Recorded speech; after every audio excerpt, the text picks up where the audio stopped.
ولا إله إلا الله وحده لا شريك له ونشهد أن محمدا عبده ورسوله أما بعد فأعوذ بالله من الشيطان الرجيم بسم الله الرحمن الرحيم ولو أن أهل القرى آمنوا واتقوا لفتحنا عليهم بركات من السماء والأرض ولكن كذبوا فأخذناهم بما كانوا يكسبون.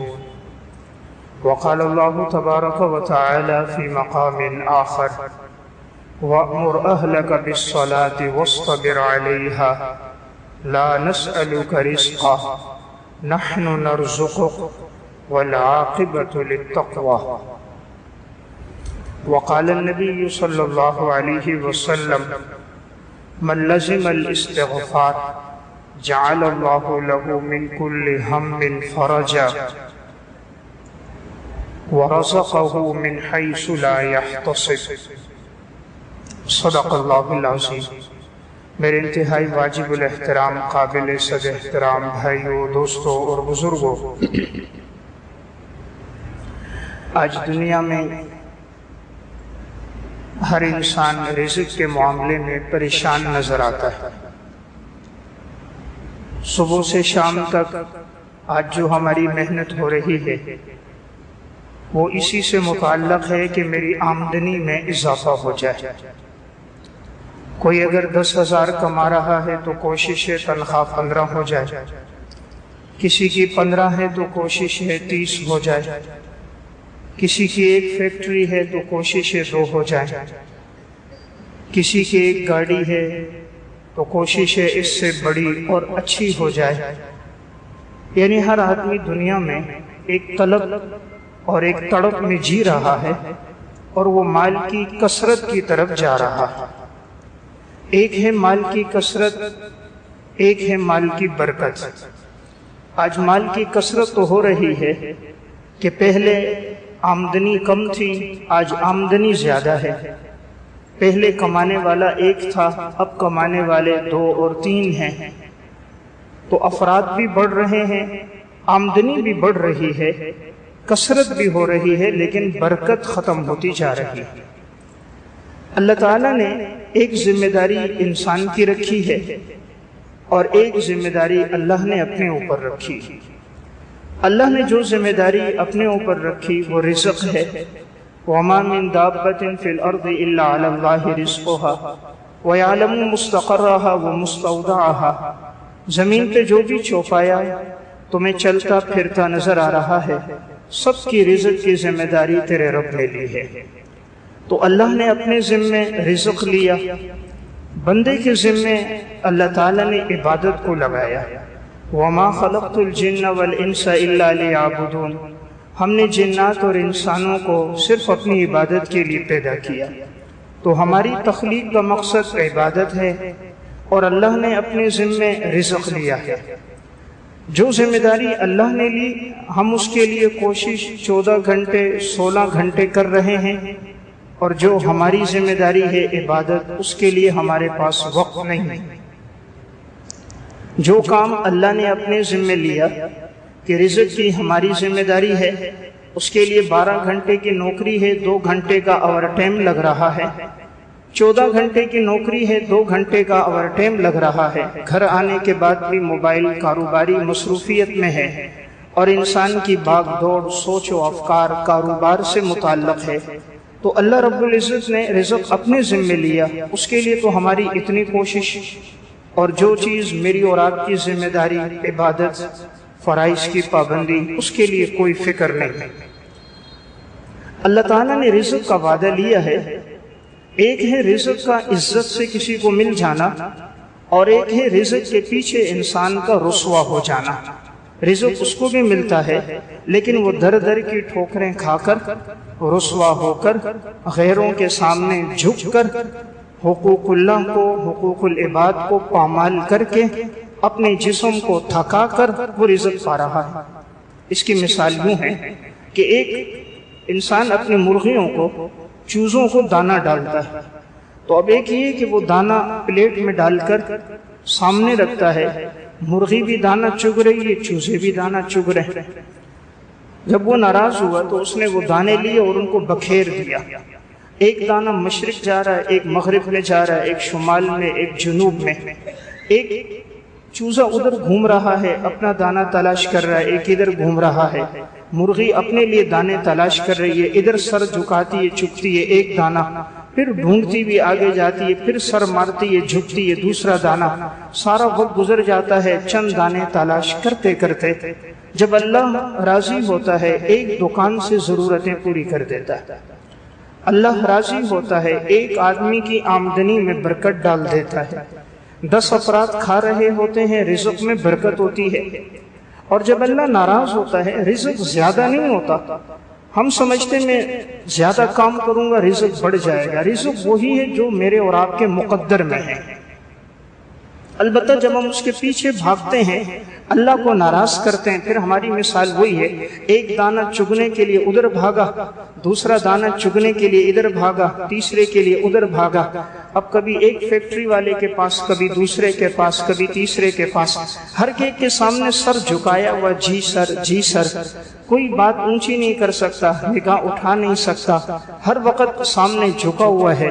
رب کے سامنے نہیں جھکا، مخلوق کی کتنی عاجزی کر رہا ہے، مخلوق کے سامنے کتنا جھکا ہوا ہے آج انسان۔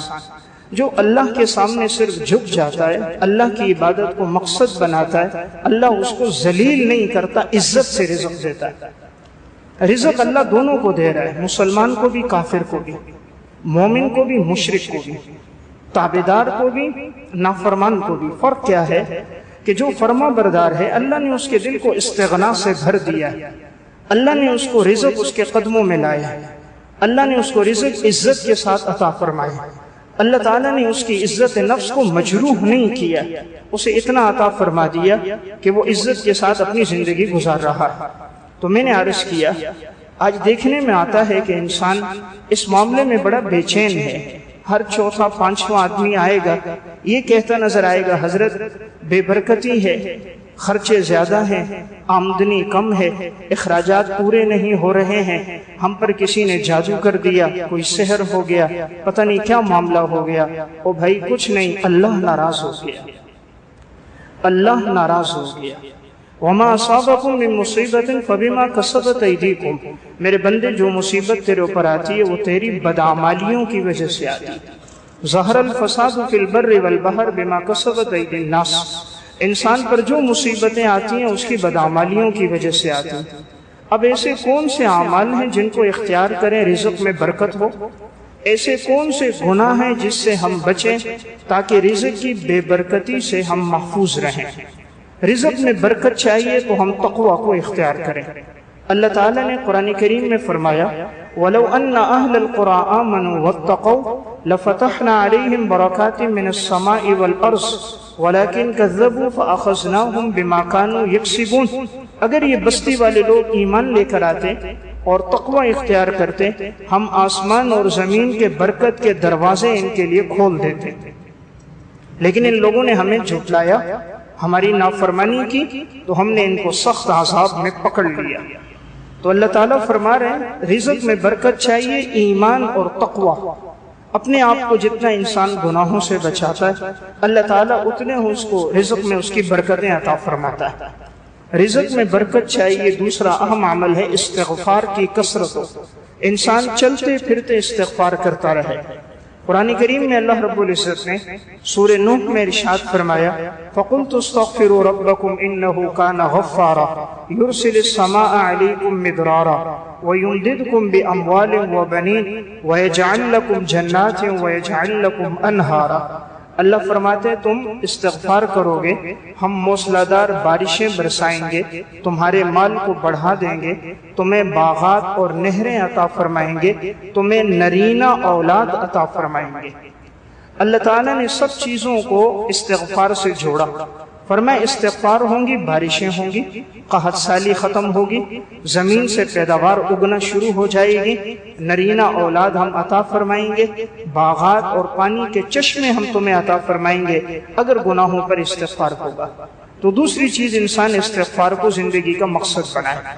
نمبر 3 توکل ہو، اللہ کی ذات پہ جتنا توکل اور بھروسہ ہوتا ہے اللہ تعالیٰ ایسے انسان کے لیے کافی ہوتا ہے۔ وَمَن يَتَوَكَّلْ عَلَى اللَّهِ فَهُوَ حَسْبُهُ، جو اللہ پہ بھروسہ کرتا ہے اللہ اس کے لیے کافی ہو جاتا ہے۔ پرندوں کا، درندوں کا بھروسہ صرف اللہ کی ذات پر ہے۔ کسی پرندے کا کاروبار نہیں، کسی کی بزنس نہیں، کسی کی دکان نہیں، کسی کے پاس جائیداد نہیں، لیکن اللہ ہر پرندے کو رزق کھلا رہا ہے اس لیے کہ ان کی زندگی میں توکل ہے۔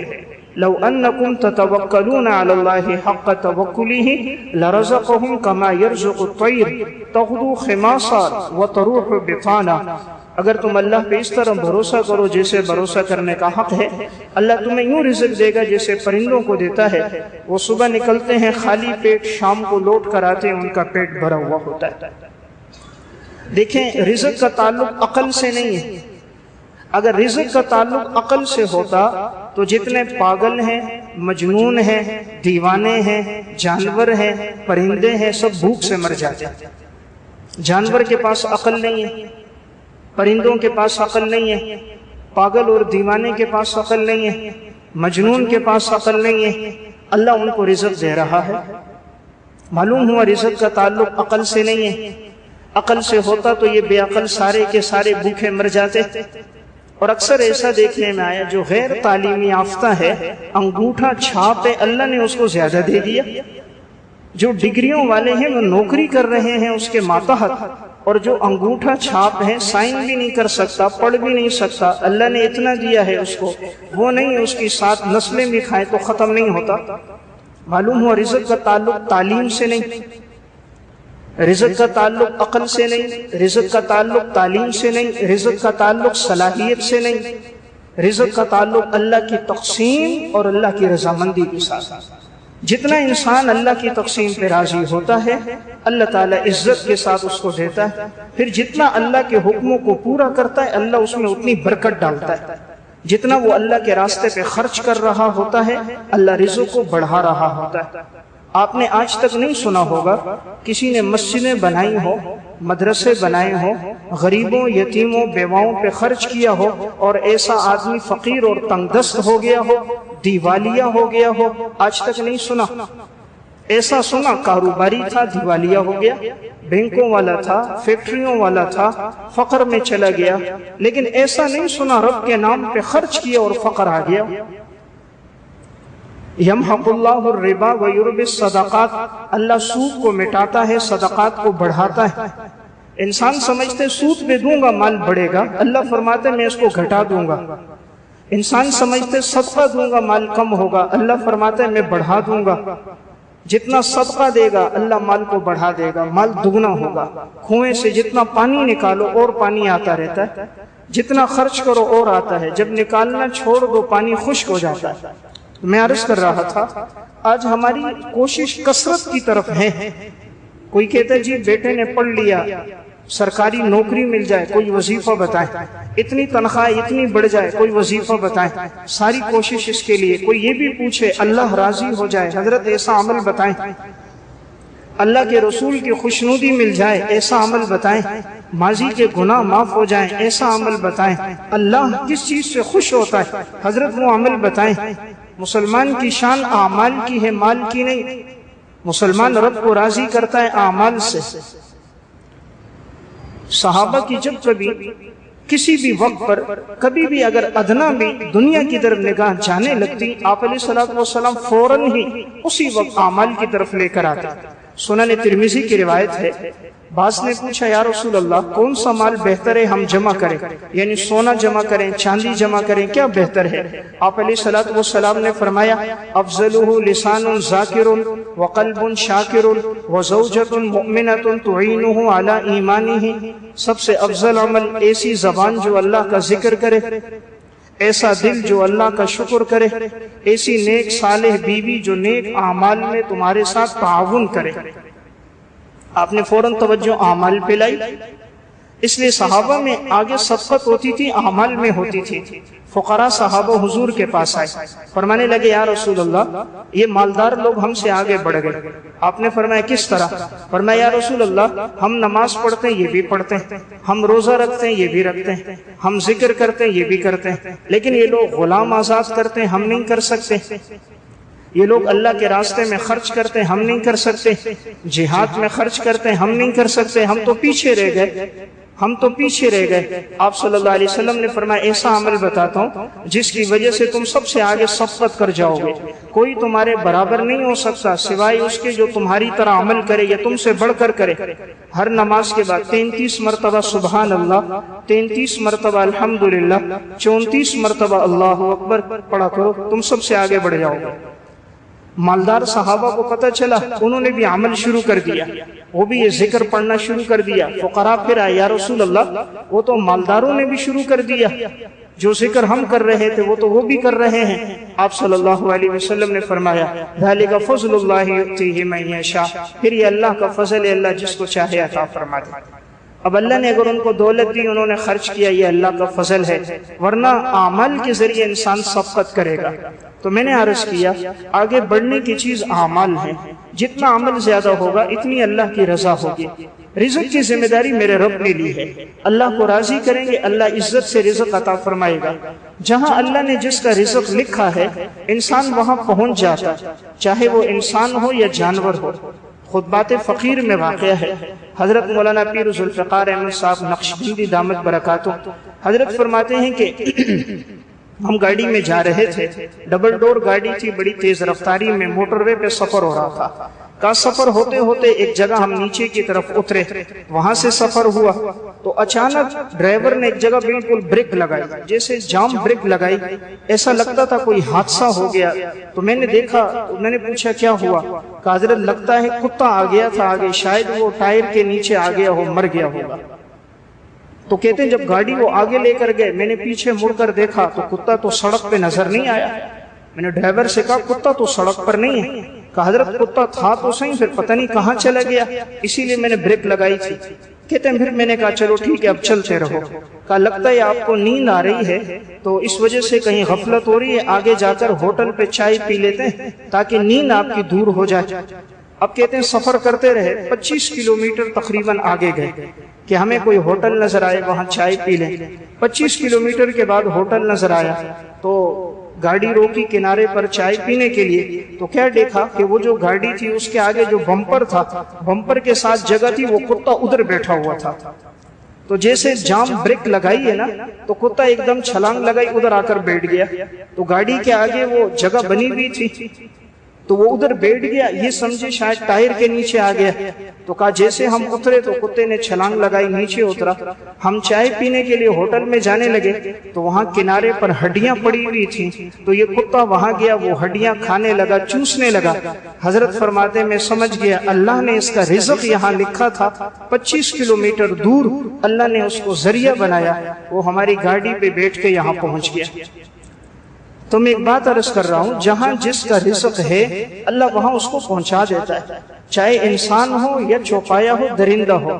رزق کی ذمہ داری میرے رب کی ہے، ہمارے ذمہ عبادت، رزق اللہ نے اپنے ذمہ رکھا۔ کہا میرے بندے تو مجھے راضی کرے گا، میں تجھے عزت سے رزق دوں گا۔ اللہ ہر ایک مخلوق کو رزق دے رہا ہے، جہاں انسان کو پتہ بھی نہیں ہوتا اللہ وہاں بھی رزق پہنچا رہا ہے۔ حضرت موسیٰ علیہ السلام کے دل میں ایک دفعہ بات آ گئی، تفسیر کبیر میں اور تفسیر روح المعانی میں واقعہ ہے کہ اپنے گھر والوں کے بارے میں کہ میں دن بھر دعوت دیتا ہوں، دین کی خدمت میں کام میں لگا رہتا ہوں، تو کبھی ایک دفعہ سوچ آ گئی کہ گھر والوں کا گزر بسر، وہ خرچہ کیسے ہوگا۔ حضرت موسیٰ علیہ السلام جا رہے تھے، اللہ تعالیٰ نے فرمایا موسیٰ سامنے چٹان ہے، اس چٹان پہ اپنا عصا مارو۔ موسیٰ علیہ السلام نے لاٹھی ماری تو وہ چٹان ٹوٹ گئی، درمیان سے ایک اور چٹان نکلی۔ اللہ تعالیٰ نے فرمایا موسیٰ اس پر بھی عصا مارو۔ موسیٰ علیہ السلام نے اس پہ بھی عصا مارا۔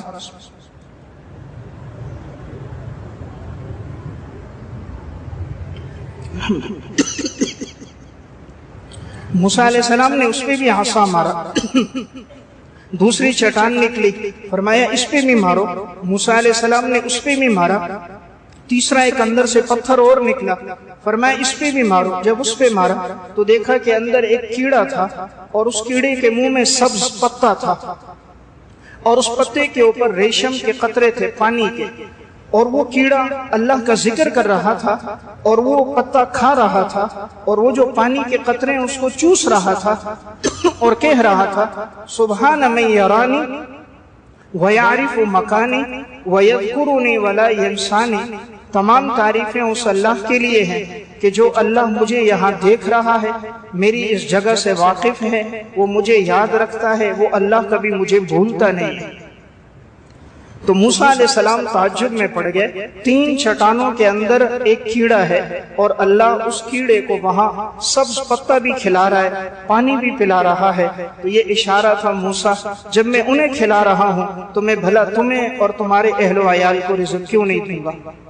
تو میرا واقعہ سنانے کا مقصد رزق کی ذمہ داری اللہ نے لی، حالات جیسے آئیں ہمارا رجوع اللہ بڑھنا چاہیے، جتنا بڑھے گا اللہ عزت کے ساتھ رزق کو ہمارے قدموں میں لائے گا، اللہ ہمیں ذلیل نہیں کرے گا، ہمیں در در کی ٹھوکریں کھانی نہیں پڑیں گی، سب کے سامنے جی جی نہیں کہنا پڑے گا، ساری زندگی سلوٹ کرتے ہوئے نہیں گزرے گی۔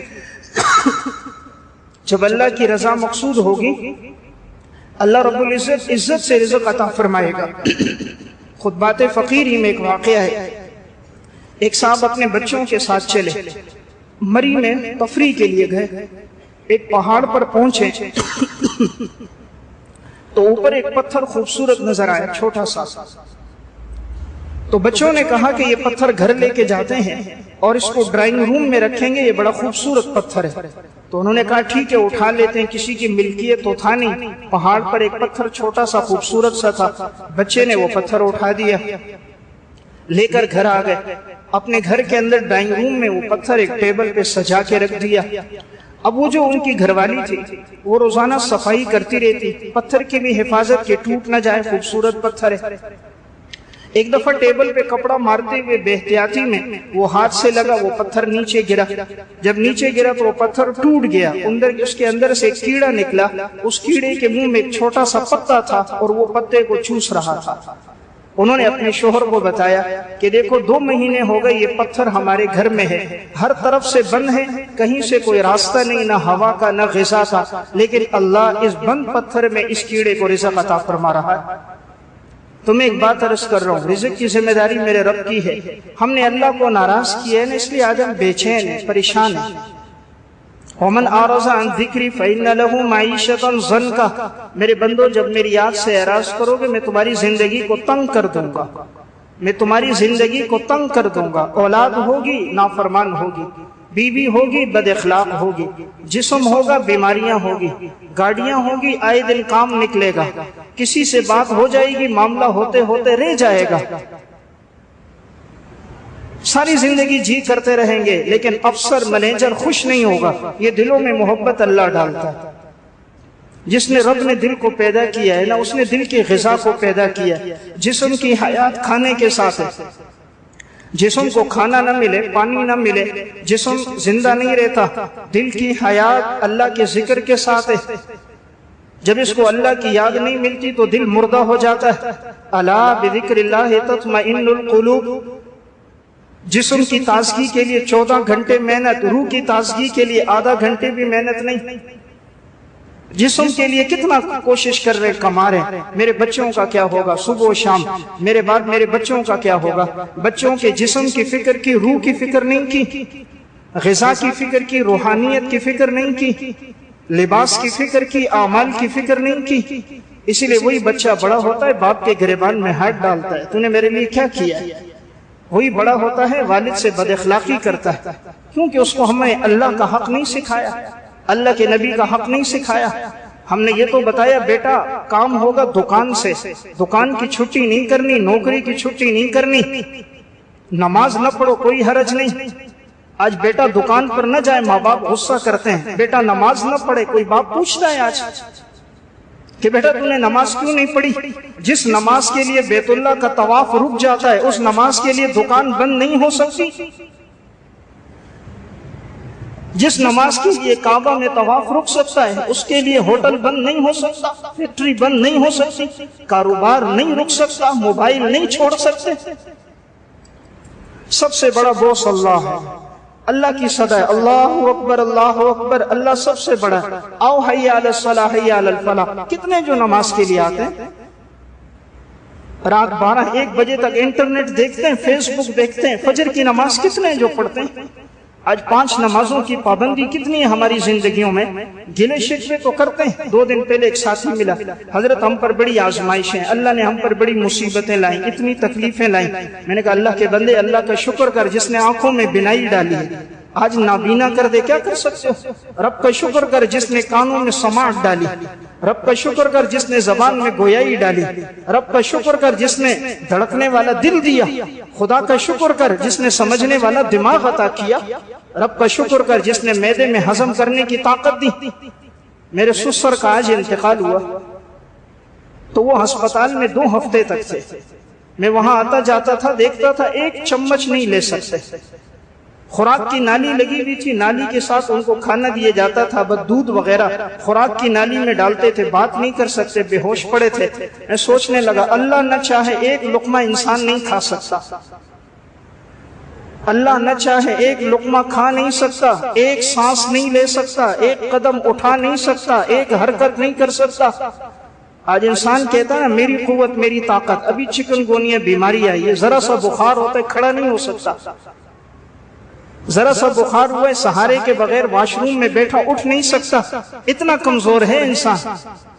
ساری طاقت اللہ کی ذات کی طاقت، لیکن وہ اللہ حلیم ہے، سارے گناہوں کو دیکھتا ہے، بردبار ہے، سزا نہیں دیتا، انسان کو مہلت دیتا ہے، میرے بندے تو میری طرف آ۔ جتنا انسان آگے بڑھتا ہے رب العالمین اتنی عزت کے ساتھ اس کو رزق عطا فرماتا ہے، اللہ بندے کے گمان کے مطابق معاملہ کرتا ہے۔ علامہ یافعی رحمہ اللہ نے روض الریاحین میں ایک واقعہ لکھا، فرماتے ہیں کہ ایک اللہ والے نیک آدمی تھے، ایک مسجد میں گئے، ایک کونے میں بیٹھے ذکر کرتے عبادت کرتے رہتے تھے۔ مسجد کے امام نے دیکھا 1 دن ہو گیا مسجد میں ہے، دوسرا دن ہو گیا مسجد میں ہے، ان کے پاس آیا، بھائی آپ یہیں بیٹھے ہوتے ہو، کماتے نہیں ہو، آپ کا کھانا پینا کہاں سے ہوتا ہے، آپ تو یہیں ہوتے ہو۔ تو انہوں نے آگے سے کہا کہ فلاں یہودی ہے جو یہاں گلی کے کنارے پر ہے، وہ مجھے کھانا بھیج دیتا ہے، اس نے ذمہ داری لی ہے، تو اس لیے میں یہیں ہوتا ہوں۔ اس امام صاحب نے کہا ٹھیک ہے، جب وہ آپ کو کھانا بھیج رہا ہے تو ٹھیک ہے آپ مسجد میں اللہ اللہ کریں، اللہ کی عبادت کریں۔ تو یہ شخص اٹھا اور کہا میں نے آپ کے پیچھے 2 دن سے نمازیں پڑھی ہیں، ساری نمازوں کی قضا کرتا ہوں، آپ کو یہودی کے وعدے پر اعتماد ہے، خدا کے وعدے پر اعتماد نہیں۔ جس امام کا اللہ کی ذات پہ توکل نہ اس کے پیچھے نماز نہیں ہوتی۔ کہا تو کیسا امام ہے؟ میں نے کہا یہودی کھانا بھیج رہا، تو نے کہا ٹھیک ہے اب عبادت کر، رب نے ذمہ لیا وَمَا مِن دَابَّةٍ فِي الْأَرْضِ إِلَّا عَلَى اللَّهِ رِزْقُهَا، اس رب کے وعدے پر تجھے اعتماد نہیں؟ تو کہا تھوڑی دیر گزری تھی، امام کہتا ہے میں نے کیا دیکھا، ایک شخص آیا اور اس میں ٹرے میں کھانا تھا، مرغی کا گوشت تھا، چاول تھے، بھنا ہوا سالن لے کر آیا، کہا جی مہمان کے لیے ہے، اندر گیا سامنے رکھا، یہ کھانے لگے۔ تو انہوں نے مسکرا کر اس کو دیکھا، امام صاحب سے کہا میں نے آپ سے نہیں کہا تھا رزق کی ذمہ داری اللہ نے لی ہے؟ امام نے کھانا دیکھا، فرمایا اللہ کی قسم کبھی ایسا کھانا تو آج تک میں نے بھی نہیں کھایا جیسا اللہ آپ کو کھلا رہا ہے۔ میں نے ایک بات عرض کی ہے، اللہ گمان کے مطابق معاملہ کرتا ہے۔ ہم نے دکان کو، فیکٹری کو، نوکری کو طاقتور سمجھا، خدا کو کمزور سمجھا، اس لیے آج عبادت کے لیے وقت نہیں ہمارے پاس، ہر کام کے لیے وقت ہے، فرض نماز کے لیے وقت نہیں۔ اسی وجہ سے جو بے چین ہے، رزق موجود ہے فائدہ نہیں لے سکتے۔ ایک ساتھی کہنے لگا 9 کروڑ روپے میرے اکاؤنٹ میں ہیں لیکن غذا ہے 2 پاپے، 2 پاپے 2 ڈبروٹی کے پیس لیتا تھا کاوا چائے کے ساتھ، اور وہ لے کر اوپر سے کاوا پی لیتا، اس سے زیادہ اگر کھاتا تو اس کو بدہضمی ہو جاتی، قے ہو جاتی۔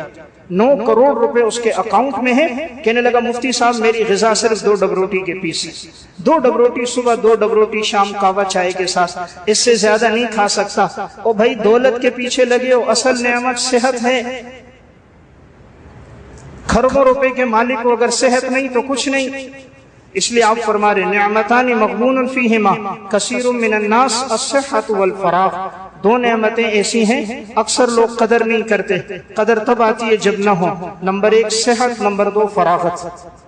صحت کی قدر تب جب بیمار ہو جائیں، فراغت کی قدر تب جب مشغول ہو جائیں۔ حجاج بن یوسف ایک بڑا ظالم بادشاہ گزرا. ایک دفعہ سفر کر رہا تھا صحرا میں، کھانے کا وقت ہوا، دسترخوان لگا، کھانا کھانے لگا. اپنے خادم سے کہا دیکھو کوئی اور اگر مسافر ہے تو اس کو بھی بلاؤ ہمارے ساتھ کھانا کھا لے، دیکھو کوئی جنگل میں نظر آئے. دیکھا ایک بکریاں چرا رہا تھا، کہا جاؤ اسی کو بلاؤ. اسی کو بلا کو لے کر آئے. حجاج نے کہا جی میرے ساتھ کھانا کھاؤ. اس نے کہا جی میرا روزہ ہے. حجاج نے کہا مجھے پہچانتے نہیں ہو؟ میں کون ہوں؟ میں حجاج بن یوسف ہوں. یعنی یہ تو بڑا ظالم آدمی تھا. 1,20,000 افراد کو ناحق قتل کیا اس نے. موت کے وقت 20,000 سے زائد آدمی اس کی جیل میں موجود تھے، تو سب کو اس کے ظلم کا پتہ تھا. تو حجاج کہنے لگا میں حجاج بن یوسف ہوں، میرے ساتھ کھانا کھاؤ. فرمایا میں نے روزہ رکھا ہوا ہے اس لیے نہیں کھا سکتا. حجاج نے کہا یہ ایسا لذیذ کھانا ہے شاید آپ نے زندگی میں کبھی نہیں کھایا ہوگا، کھا لو بڑا افسوس ہوگا. اس نے آگے سے کہا حجاج سے حجاج کھانا لذیذ نہیں ہوتا، اصل صحت لذیذ ہے.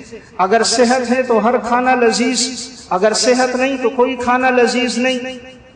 اصل کھانے میں لذت نہیں، صحت اصل ہے. تو میں نے عرض کیا اصل نعمت صحت کی نعمت ہے، تندرستی کی نعمت ہے. یہ نعمت ہے تو خشک روٹی بھی مرغی کے برابر ہے، دال بھی کھا رہا ہے تو الحمدللہ سب کچھ ہے. صحت نہیں تو کچھ نہیں. ایک بادشاہ بیمار ہو گیا، بڑا علاج کیا، افاقہ نہ ہوا.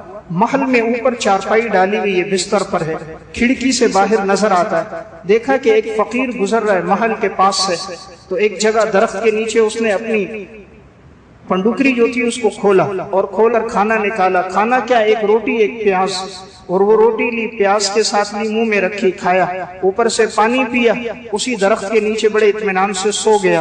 بادشاہ نے کہا جب یہ اٹھے میرے پاس لے کر آؤ. لے کر آئے اور کہا بھئی تو نے کیا کھایا؟ کہا ایک روٹی تھی، سالن کا، پیاز کا دانہ تھا. کہا تو بڑے اطمینان سے سو رہا تھا. کہا الحمدللہ دن بھر کمائی کی تھی، تھکاوٹ تھی اس لیے سو گیا، نیند آ گئی. تو بادشاہ نے اس سے کہا کاش میری ساری دولت، میری ساری سلطنت تجھے مل جائے، تجھے جو اللہ نے صحت دی اللہ مجھے عطا فرما. میری ساری دولت، میری ساری سلطنت تجھے مل جائے، اللہ نے جو تجھے صحت دی، تو نے خشک روٹی کھائی، اطمینان کے ساتھ درخت کے نیچے سو گیا، کاش اللہ یہ نعمت مجھے عطا فرما دے. تو میں عرض کر رہا تھا اصل نعمت صحت کی نعمت ہے. اللہ نے یہ نعمت دی ہے، انسان اس کی قدر کرے، اسے گناہ میں ضائع نہ کرے، بے حیائی میں، فحاشی میں اور یعنی میں اس کو نہ لگائے. آنکھیں نعمت ہے، ان سے قرآن پڑھے. یہ آنکھیں اللہ نے فحاشی کے لیے، بے حیائی کے لیے نہیں دی. وہ کتنا بردبار ہے، دیکھتا ہے ہم موبائل میں غلط دیکھ رہے، لیکن وہ آنکھوں کی بینائی ہم سے نہیں چھینتا. ورنہ آج اگر کسی فیکٹری میں ملازمت کرو، 2 دن 3 دن بات نہ سنو، چوتھے دن نکال دیتے ہیں.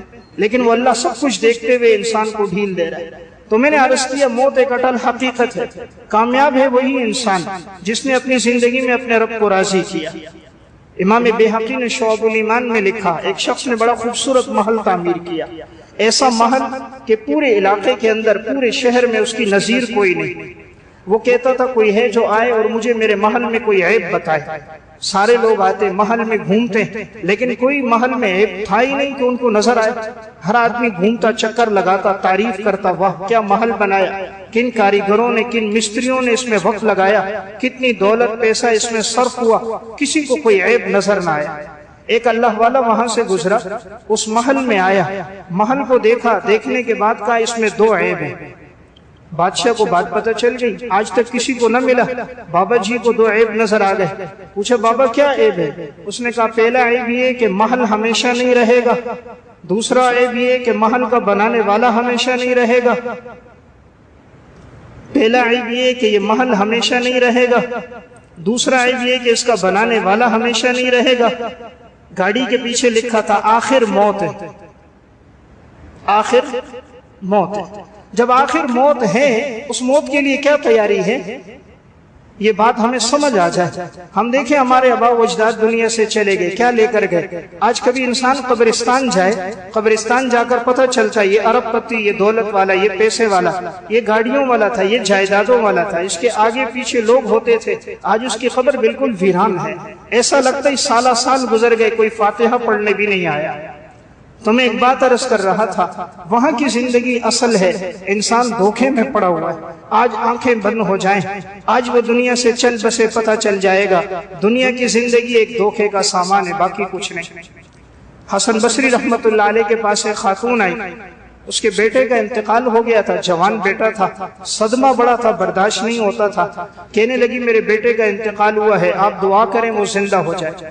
حضرت نے فرمایا انتقال ہوا ہے، اللہ کی طرف سے حکم ہے، آپ نے اور میں نے بھی دنیا سے جانا ہے، کل نفس ذائقۃ الموت، ہر نفس نے موت کا ذائقہ چکھنا ہے، لیکن اس ماں کو صبر نہیں آ رہا تھا، نہیں آپ کوئی وظیفہ بتائیں، کوئی دعا پڑھیں یہ زندہ ہو جائے۔ حضرت نے اس کو سمجھانے کے لیے کٹورا دیا، کہا اماں جی جاؤ اور کسی ایسے گھر سے ایک کٹورا پانی لے کر آنا جس گھر میں آج تک کسی کا انتقال نہ ہوا ہو، کسی کا انتقال نہ ہوا ہو، اس گھر سے پانی لے کر آؤ، میں دم کروں گا، پلائیں گے، امید ہے اللہ اس کو شفا دے دے۔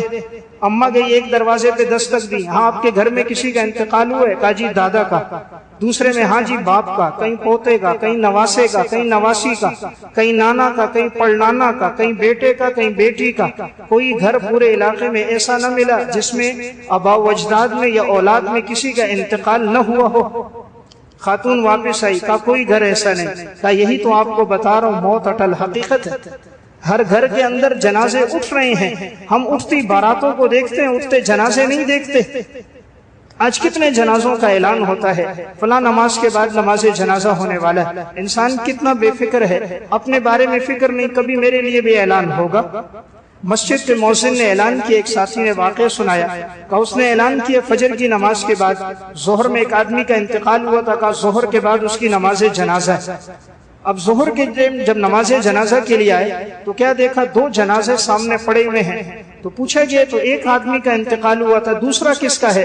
کہا وہی مسجد کے مؤذن صاحب جو صبح اعلان کر رہے تھے، ان کا بھی انتقال ہو گیا، جو اعلان کر رہے ہیں کہ ظہر کے بعد نماز جنازہ ہے، آج ان کا بھی نماز جنازہ ظہر کے بعد ہے۔ سامان 100 برس کا، پل کی خبر کوئی نہیں، کوئی علم نہیں انسان کب تک حیات ہے، کب تک جی رہا ہے۔ اس لیے اصل زندگی وہی ہے، کامیاب وہی ہے جو وہاں اللہ کو راضی کر کے اپنی زندگی کا مقصد بنا گیا۔ مالک بن دینار رحمت اللہ علیہ گزر رہے تھے، روض الریاحین میں واقع ہے، دیکھا کہ ایک بادشاہ کی باندی ہے، بڑی خوبصورت ہے، بڑے نوکر چاکر اس کے ساتھ ہیں، گھوڑے پر سوار ہیں، خدام ساتھ چل رہے ہیں۔ مالک بن دینار بڑے اللہ والے بزرگ تھے، اس کے خادموں سے کہا یہ کون ہے؟ کہا بادشاہ وقت کی باندی ہے، خادمہ ہے۔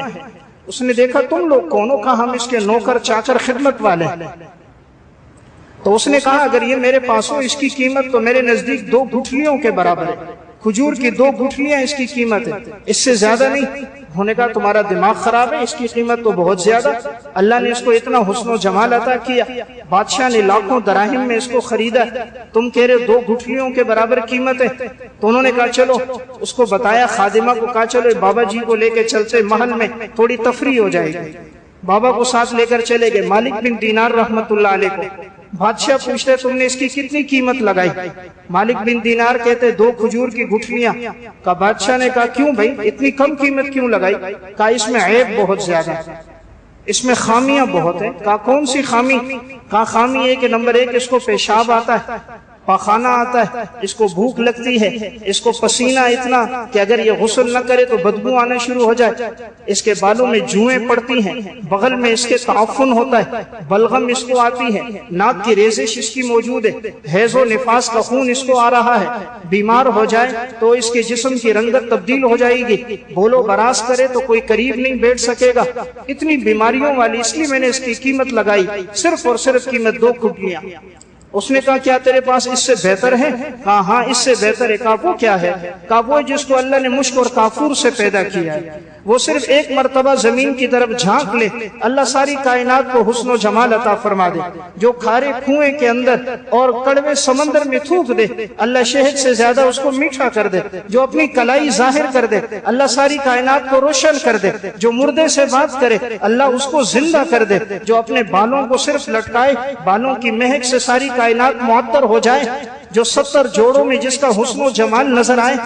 کہا اس کی قیمت کیا ہے؟ کہا اس کی قیمت ہے تہجد کے وقت اٹھ کر 2 رکعت نماز پڑھنا، اللہ کے سامنے 2 آنسوں کے قطرے بہانا۔ اس کی قیمت ہے 2 رکعت نماز پڑھنا، جب سب سو رہے ہوں آنسوں کے 2 قطرے اس رب کے سامنے بہانا، یہ اس کی قیمت ہے۔